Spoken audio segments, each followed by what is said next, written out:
Morning વિદ્યાર્થી મિત્રો, આપણું ચેપ્ટર નંબર 5 ચુંબકત્વ અને દ્રવ્યની સમાપ્તિ કર્યા બાદ હવે આપણે ચેપ્ટર નંબર 6 વિદ્યુત ચુંબકીય પ્રેરણ જેનો અભ્યાસ કરવો છે. તો એક બાબત ખાસ ધ્યાન રાખશું આપણે કે આ ચેપ્ટર છે એ સાવ ઇઝી ચેપ્ટર, અને એના માટે આપણે જે કાંઈ અભ્યાસ કરવો છે એની ચર્ચાઓમાં જઈએ કે ચેપ્ટરની પ્રસ્તાવનામાં જઈએ તો વિદ્યુત ચુંબકીય પ્રેરણ એટલે શું એમાં જાય એ પહેલાં મારે તમને એક વાત જે કરવી છે એ વાત અનુસાર અહીં આપણે જે કાંઈ ફિઝિક્સની અંદર ચેપ્ટર નંબર 1, 2 અને 3 તમે જોયા એ ચેપ્ટર હતા એ વિદ્યુતશાસ્ત્રને લગતા હતા, અને એ વિદ્યુતશાસ્ત્રના ચેપ્ટરોનો તમે ઘણો બધો ડિટેલમાં અભ્યાસ કરેલો છે. પછી ચેપ્ટર નંબર 4 અને 5 જોયું તો આ બંને જે ચેપ્ટર હતા એ ચુંબકીય શાસ્ત્રના હતા. હવે જે આપણે અભ્યાસ કરવો છે એ અભ્યાસની અંદર આપણે એન્ટર થઈએ તો શરૂઆતના જમાનામાં કે એવું કહી શકાય કે લગભગ 19મી સદી પહેલાંનો જે લાંબો સમયગાળો હતો એ લાંબા સમયગાળા પહેલાં વૈજ્ઞાનિકો એવું વિચારતા હતા કે વિદ્યુત અને ચુંબકીય બંને શાખાઓ જુદી જુદી છે, બંનેને એકબીજા સાથે કાંઈ લેવા દેવા નથી. પરંતુ લગભગ 19મી સદીનો અંત ભાગ એટલે લગભગ કહી શકાય કે 1875 એ બાદ વૈજ્ઞાનિકો ઓસ્ટ્રેડ, એમ્પિયર અને ઘણા બધા બીજા વૈજ્ઞાનિકો જેને એવું કંઈક સંશોધન કર્યું કે ખાસ તમે ચોથા ચેપ્ટરમાં ઓસ્ટ્રેડનો અવલોકનનો અભ્યાસ કરી ચૂક્યા છો કે એને એવા અવલોકનો આપ્યા આપણને કે ગતિમાન વિદ્યુત ભાર એટલે કે વિદ્યુત પ્રવાહ ચુંબકીય ક્ષેત્ર ઉત્પન્ન કરે છે. તો આ જે ચુંબકીય ક્ષેત્ર ઉત્પન્ન કરે છે એ ચુંબકીય ક્ષેત્રની અંદર આપણે આગળ અભ્યાસ કરવો છે તો એ ચુંબકીય ક્ષેત્ર જેને ઉત્પન્ન કરેલું છે એ ચુંબકીય ક્ષેત્રમાંથી આગળ વૈજ્ઞાનિકોએ વિચાર કર્યો કે ખરેખર જો ગતિમાન વિદ્યુત ભાર એટલે કે વિદ્યુત પ્રવાહ ચુંબકીય ક્ષેત્ર ઉત્પન્ન કરતો હોય તો આના જ રિલેટેડ આથી ઉલટી ઘટના પણ કાંઈક પોસિબલ હોવી જોઈએ. એટલે કે ઘણા બધા આવા પ્રશ્નોની ઉત્પત્તિ થઈ કે આ જે કોન્સેપ્ટ હતો એમાંથી પ્રશ્નો ઉત્પન્ન થયા. કેવા પ્રશ્નો ઉત્પન્ન થયા કે શું ગતિમાન ચુંબકીય ક્ષેત્ર અથવા તો ચુંબક ને લીધે વિદ્યુત પ્રવાહ મળે ખરો? તો આવો પહેલો ક્વેશ્ચન થયો. બીજો ક્વેશ્ચન એવો થયો કે ખરેખર વિદ્યુત અને ચુંબક બંને એક જ શાખા કહી શકાય કે ન કહી શકાય? આવા પ્રશ્નોની ઉત્પત્તિને કારણે આપણે બીજી પણ એક ચર્ચા કરવાની છે કે આનાથી ઉલટી પ્રક્રિયા, એટલે આમ તો જો કે મેં પહેલા મુદ્દામાં લઈ જ લીધું. તો આવા પ્રશ્નો ઉપસ્થિત થયા. આવા પ્રશ્નોને આગળ લઈ જઈ અને લગભગ ઈસવીસન 1830ની સાલ તે આપણે જે ચેપ્ટરનો અભ્યાસ કરવાનો છે એ ચેપ્ટરનો ખાસ અને અગત્યનો જે મુદ્દો છે એવી વાત કરી શકાય, અને એના માટેની જે ચર્ચા કરવી છે આપણે એના માટે અગત્યની ખાસી એવી અગત્યની વાત 1830માં બે વૈજ્ઞાનિકો, એક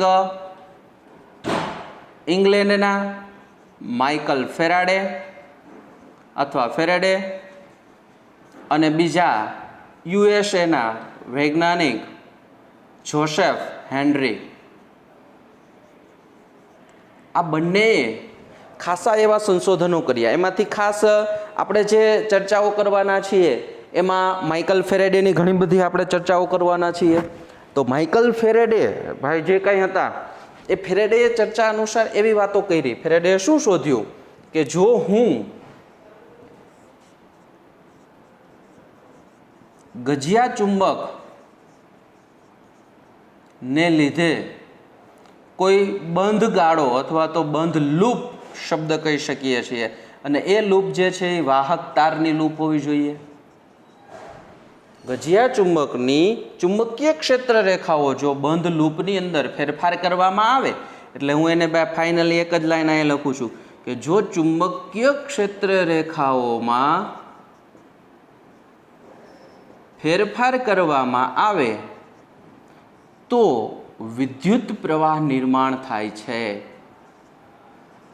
અને આ નિર્માણ થયેલો વિદ્યુત પ્રવાહ છે અથવા તો એ જે ઘટના છે એને કહેવામાં આવે છે વિદ્યુત ચુંબકીય પ્રેરણ.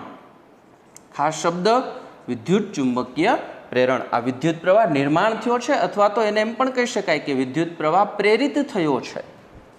તો આવું સંશોધન માઇકલ ફેરેડેએ આપણને આપ્યું કે જો ચુંબકીય ક્ષેત્ર રેખાઓમાં ફેરફાર કરવામાં આવશે અથવા તો બદલાતા જતા ચુંબકીય ક્ષેત્રને લીધે મને વિદ્યુત પ્રવાહ પ્રેરિત થયેલો જોવા મળે છે, તો એ જે ઘટના છે એને આપણે વિદ્યુત ચુંબકીય પ્રેરણ કહેવામાં આવે છે.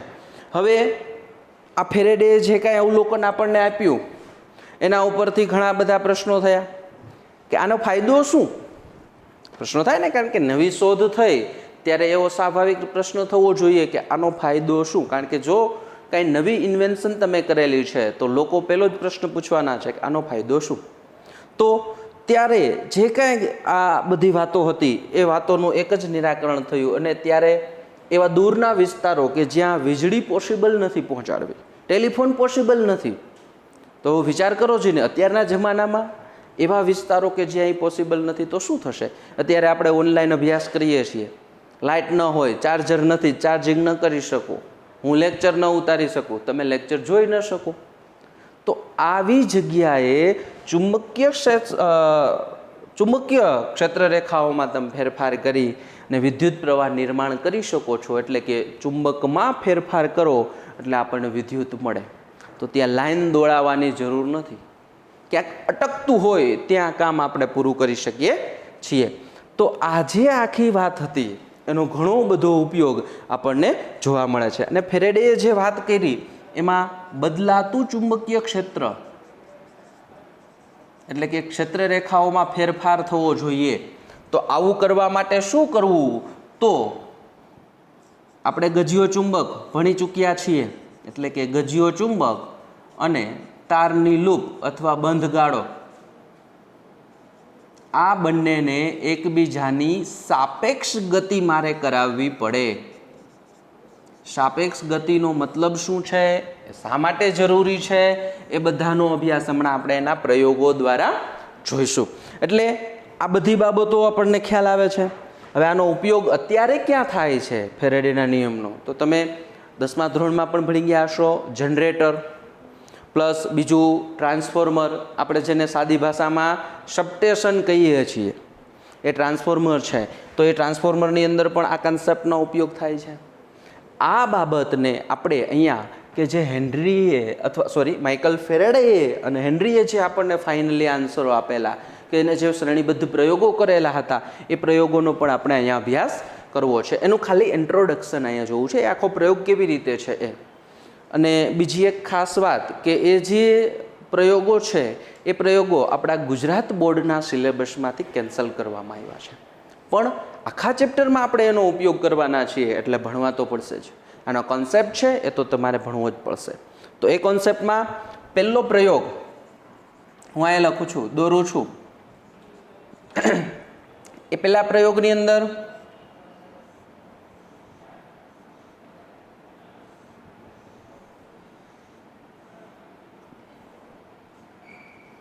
આ ગેલ્વેનોમીટર છે, આપણો વાહક તાર છે. અહીંયા ગજિયો ચુંબક રાખું છું અને સ્વાભાવિક વસ્તુ છે કે ગજિયા ચુંબકની ચુંબકીય ક્ષેત્ર રેખાઓ કાંઈક હોવાની. હું બહુ બધી નથી દોરતો, આ ચુંબકીય ક્ષેત્ર રેખાઓ છે.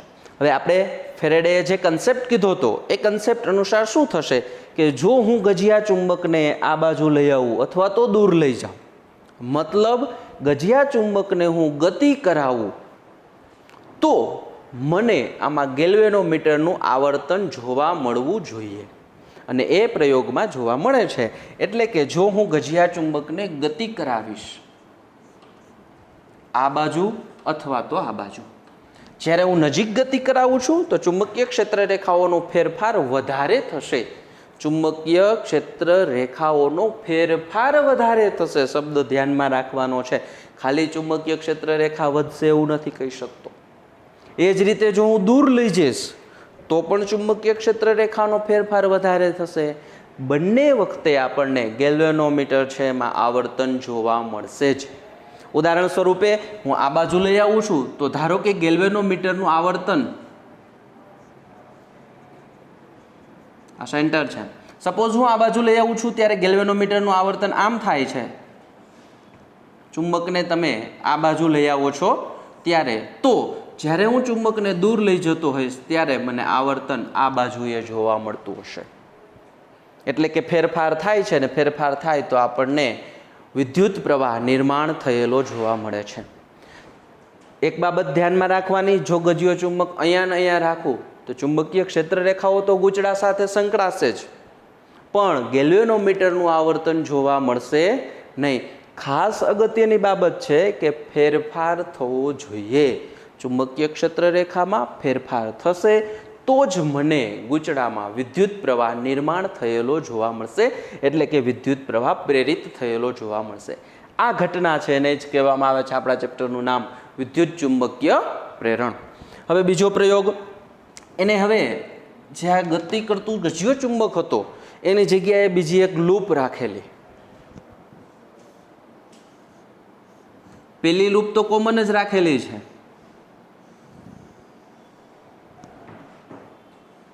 બીજી લૂપ રાખી એમાં એને એક શક્તિશાળી બેટરી જોડી દીધી, +- 20 વોલ્ટની બેટરી ધારો કે આવી રીતે આપણા પ્રવાહ વહેતો હશે। હવે ઓસ્ટેડનું અવલોકન, જ્યારે કોઈ પણ તારમાંથી વિદ્યુત પ્રવાહ પસાર થતો હશે તો એની આજુબાજુ ચુંબકીય ક્ષેત્ર ઉત્પન્ન કરશે। એટલે કે આપણું જે ગૂંચળા નંબર 2 છે એ અહીંયા ચુંબક તરીકે વર્તશે, અને એની ચુંબકીય ક્ષેત્ર રેખાઓ જો હું દોરું તો આ જે ચુંબકીય ક્ષેત્ર રેખાઓ છે એ બીજા ગૂંચળા સાથે સંકળાશે। વળી પાછી એ જ પોઝિશન, જો હું ગૂંચળાને નજીક લઈ આવું કે દૂર લઈ જાઉં તો અહીંયા મેં મૂકેલું છે ગેલ્વેનોમીટર, એ ગેલ્વેનોમીટરમાં મને આવર્તન જોવા મળે છે। આ થઈ વાત ચુંબકીય ક્ષેત્ર રેખાઓનો ફેરફાર કરો તો આપણને બીજા ગૂંચળા સાથે એકબીજાના ટચ વિના, હું આને ટચ નથી કરતો, સેમ અહીંયા પણ ટચ નથી કરતો, તો પણ મને વિદ્યુત પ્રવાહ નિર્માણ થયેલો જોવા મળે છે। આ જે કાંઈ વાતો હતી એ પ્રયોગો છે માઇકલ ફેરેડે ભાઈએ કરેલા। આ પ્રયોગોથી હજી એક બીજી પણ વાત છે કે બંને ગૂંચળાઓ રાખો, આ બે ગૂંચળાઓ જ લઈ લો, ચાલો આ બે ગૂંચળાઓને એકબીજાની સાપેક્ષમાં ગતિ કરાવો। આનાથી ઊંધું પણ પોસિબલ છે જો બે પ્રયોગોમાં, કે તમે ચુંબકને સ્થિર રાખો, આ ગૂંચળાને નજીક દૂર લઈ જાઓ તો પણ ચુંબકીય ક્ષેત્ર રેખાઓમાં ફેરફાર થશે। સેમ વસ્તુ આને સ્થિર રાખો, આને દૂર નજીક લઈ આવો તો પણ ક્ષેત્ર રેખાઓમાં ફેરફાર થશે। મૂળ મુદ્દો ચુંબકીય ક્ષેત્ર રેખાઓમાં ફેરફાર થવો જોઈએ। જો ચુંબકીય ક્ષેત્ર રેખામાં ફેરફાર થશે તો વિદ્યુત પ્રવાહ પ્રેરિત થશે, વિદ્યુત પ્રવાહ પ્રેરિત થયો એને જ આપણે કહીએ છીએ વિદ્યુત ચુંબકીય પ્રેરણ। હવે ત્રીજી એક વાત કરવાનો હતો હું, ત્રીજો પ્રયોગ, કે આ બેમાં તો જોયું, બેમાં શું કરી શકું હું, બે પ્રયોગોની વાતો, બેમાંથી કોઈ પણ એક વસ્તુ સ્થિર હોય, બીજાને ગતિ કરાવીએ। ત્રીજો પ્રયોગ એવો થશે, બંનેને ગતિ કરાવો, પણ એ બંનેને ગતિ કરાવવામાં સાપેક્ષ ગતિ કરાવવાની છે। ખાસ શબ્દ મેં અહીંયા પણ લખેલો છે, કેવી ગતિ કરાવવાની છે? સાપેક્ષ ગતિ। જો સાપેક્ષ ગતિ નહીં થતી હોય તો બીજા ગૂંચળાની અંદર જેમાં આપણે ગેલ્વેનોમીટર જોડેલું છે એમાં આવર્તન જોવા મળશે નહીં। તો સાપેક્ષ ગતિ જ શું કામ સાહેબ? કારણ કે જો આ બે ગૂંચળા છે, હું બેયને ગતિ કરાવીશ સાથે સાથે તો ચુંબકીય ક્ષેત્ર રેખાઓમાં ફેરફાર થવાનો નથી। ઉદાહરણ સ્વરૂપે આ ગૂંચળું છે ને આ ગજિયો ચુંબક છે, બેયને એકબીજાને એમને ગતિ કરાવો, એક જ ગતિ કરાવો તો વચ્ચેનું જે અંતર છે એ સમાન રહેશે અથવા તો ચુંબકીય ક્ષેત્ર રેખામાં ફેરફાર થશે નહીં. એટલા માટે આપણો મેઇન ગોલ જે છે એ અહીંયા સિદ્ધ નથી થતો. એટલા માટે શબ્દ કીધો હતો કે સાપેક્ષ ગતિ કરાવવી પડે. જો સાપેક્ષ ગતિ થતી હશે તો જ વિદ્યુત પ્રવાહ પ્રેરિત થશે, નહીતર વિદ્યુત પ્રવાહ પ્રેરિત થવાનો નથી. એટલે કે આ બે ગૂંચળાઓ હોય તો એકને આમ રોટેટ કરાવો, એકને આમ રોટેટ કરાવો તો ફેરફાર થશે.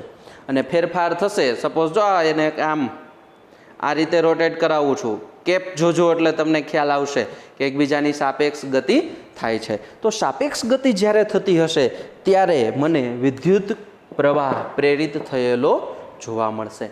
બીજું એક સિમ્પલ ઉદાહરણ આપું. સપોઝ કે તમે અને તમારા મિત્ર બંને બાઇક લઈને જતા હોય, બંને બાઇકમાં એકબીજા જુદા જુદા બાઇક પર જતા હોય ને એકબીજા સાથે વાતો કરવી હોય, તો બંનેની બાઇકની સ્પીડ ધારો કે 30ની છે, કાંટો સ્પીડોમીટર ઉપર દર્શાવે છે 30નો કાંટો 30 બતાવે છે.